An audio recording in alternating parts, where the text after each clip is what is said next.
You wouldn't buy your house without an inspection. So why are you buying land without a soil test?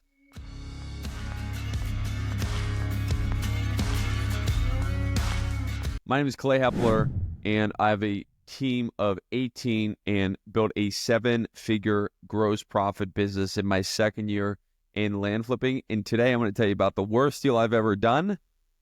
I'm going to tell you about how that affects how I look at soil tests and why you should not make this mistake. Last year, I was purchasing a 6-acre property in one of the nicest counties in Tennessee. It's Williamson County, Tennessee. And Williamson County is known as, in the state of Tennessee, the highest income county. And we were purchasing this 7-acre lot, that 6-7 acre lot, something like that I thought was an absolute slam dunk deal. Buy for $180, sell for $360. It could have been, at that point, one of the best deals that I've ever done. And so what I did is I reached out to a buddy of mine who said, hey, is there a broker local in this area that can review, give me a comps? And he gave me comps, and everything was looking really good. And we went out and we had the soil tested, and the soil didn't pass for a system that was a conventional system. Now, when soil tests, if you're testing for a septic system, there's a conventional system and there's an engineered system. A conventional system is the normal system. It's usually a couple of $5,000 to $10,000 depending on where you are. An engineered system is the type of system that you have to actually take to a septic engineer. They design it, which costs money. Then they install it, which costs 3 to 5x more than your normal conventional system. What this does is obviously it drives the value of your property down, but not only that, it also decreases the probability of you selling it to a greater market. When I was in the house and flipping and wholesaling world, I remember we would get these houses that maybe they had a little bit of a wonky opening, or maybe they were a 3-bed, 1-bath house, but they were just one level, and it kind of had a weird layout. Even though it had the same square footage, the finishes were just as nice. The flow, the look, that what the end user perceived as the usability of the house completely changed. It's the same exact thing here. So what happened was we sent a soil scientist actually out to the parcel. Now, this is something I recommend every single person do. If you're submitting funding to our company, we require it. In my internal processes, we do not buy a lot without first perking it, because you'll see in a moment how much money I lost because of this fact. And so what we do is we'll send out a soil scientist. What you can do is look up on Google, hey, there's a soil scientist. Call your local broker, maybe the broker you're using or the title company, and ask if they have any references to a soil scientist. A soil scientist is basically going to go out to the parcel and they're going to analyze the drainability of the soil. What they are trying to answer is 2 critical questions. Can you build on the land, and will the soil drain properly for a septic system? So a percolation test is essentially a test that a scientist, a soil scientist, will go out to the parcel and test the speed with which water drains through the soil. What does that mean? That means it's going to predict the speed of water waste draining through the soil when someone puts eventually a septic tank on the property. What we're really trying to do by having someone go out to the parcel is that person is going to assess if a septic tank can even be put on this parcel and what type of septic tank is put on the parcel. Now, they basically drill holes into the ground and they see how quickly the water moves through the soil, and that determines the suitability of the land. Now, really, this is the golden ticket that you're giving your end buyer. And I always ask myself, hey, when I'm doing this, is the location of the soil test important? And it is important. So when you tell your soil scientist to go out to the property, what we always do is say, we kind of measure a certain area off where we imagine a house would be off the land. So if it's a 5-acre parcel, maybe it's 250 feet, 300 feet set back. And as long as you have that ticket that it did perk, then the person is going to feel comfortable bringing it to a lender or feel comfortable actually purchasing the property for cash. But having it in that home site area that you think is going to be the right area is important, right? But, if you have a 50-acre parcel Where are you going to put the perk test? Well, you want to make sure you perk it in some location where you would imagine a home site to be, but people are different, right? People want to paint their house different colors after you put a fresh coat of paint on it, even though you spent thousands of dollars doing that because they want their individuality. Same exact thing with a perk test. And they're going to want to put their own spin on it. But as long as you have it's like the golden ticket, like Willy Wonka in the Chocolate Factory, the early 2000s with Johnny Depp, the golden ticket that you get. And that's the golden ticket we're giving the surety, the certainty to our end buyers. Okay. So back to the story of this property that lost a ton of money on. So we thought it was going to sell for $350,000. It's in Williamson County, Tennessee, incredibly wealthy county. You can look it up. It's just top of the counties in Tennessee and one of the top counties in the Southeast, to be frank.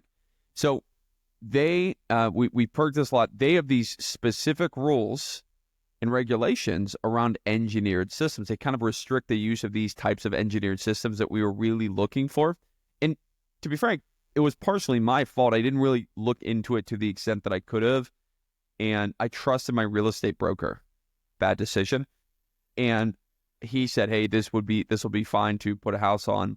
And ends up, what happened is it just annihilated the deal. It took our $350,000 exit price to $300 to $250 to $200. And 10 months later, we were facing a lose money scenario. So what I ended up having to do is offer very good owner financing terms. And I used investors to purchase this property, very good owner financing terms.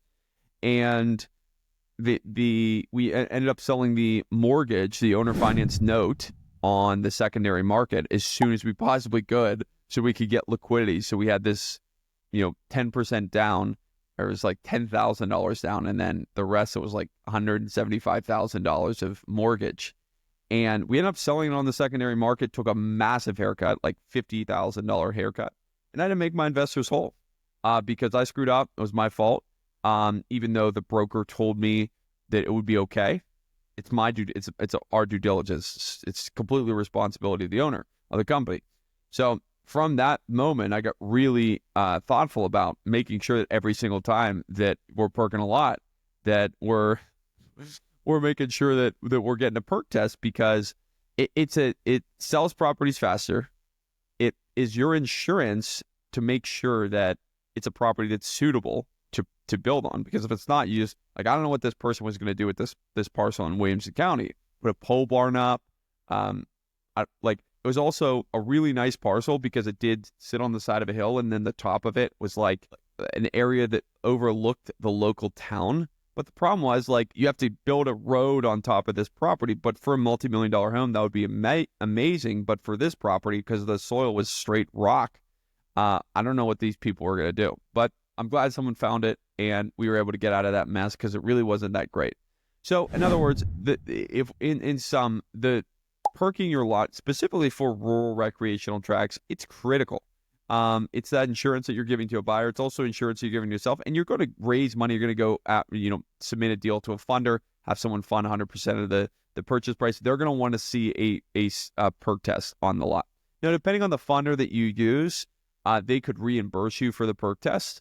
We tend to do that with all the people that submit our deals because, our goal is to be that one all-in-one funding solution. But some funders will do that. Some funders won't do that. So you can expect to pay someone anywhere between $750 to $1,500 to perk your lot. And the one last thing, as you're thinking about perking your lots, you can go to local governmental websites, and many states have soil scientists that will speed up the process. Like, for example, in South Carolina, you could have a soil consultant that actually goes out to the property, and you pay them the $1,500, or you could have the state DHEC go out to the property, which is a fraction of the cost, like $300, but it takes 3 to 4 months, right? So the speed matters, and that's why these soil scientists make money. But in sum, this is what you need to do with every parcel. If you're doing rural recreational parcels, to make sure that you're not purchasing something that's non-buildable, which is really our end buyer. So what happens when you actually get a bad soil report? When you get something back that is, this was a conventional system, now it's an engineered system, right? It's not something to completely shy away from. and being transparent with the people that you're working with, what if you're raising capital, is important. But you can go back to the seller and actually renegotiate the property. It would be like doing an inspection on a home and you found out that you have knob and tube wiring, which is this really old wiring. For many of the listeners, they might not even know what this is, but it's very old, and insurance companies really don't like it because it has a tendency to catch fire. I'm a little bit over my skis here, but the way that it was wired, it has a tendency to catch fire, according to insurance companies, and so they don't like that. Go back to the seller and renegotiate a $20,000 drop, $30,000 drop in price, depending on the seller, to give you a little bit more room, and reflect the true value of the property. So we've done that with sellers. People have submitted deals to us and we say, hey, you should maybe try to do this, and it's worked out.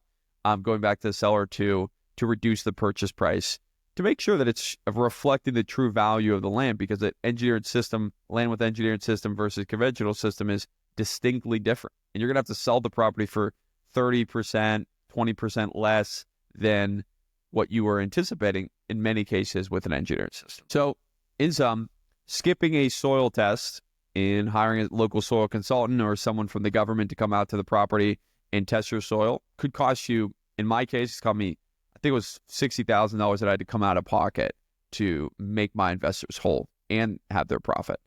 And that is significant. That is a significant thing that can derail your land business. It can put you under. So making sure that you do this every single time that you purchase a property is critically important. Every single time that you purchase a piece of rural recreational land. Leave me a comment. Let me know if you have any other questions about soil tests in particular. And there are a bunch of other links, helpful resources below to help you in scaling your land flipping business.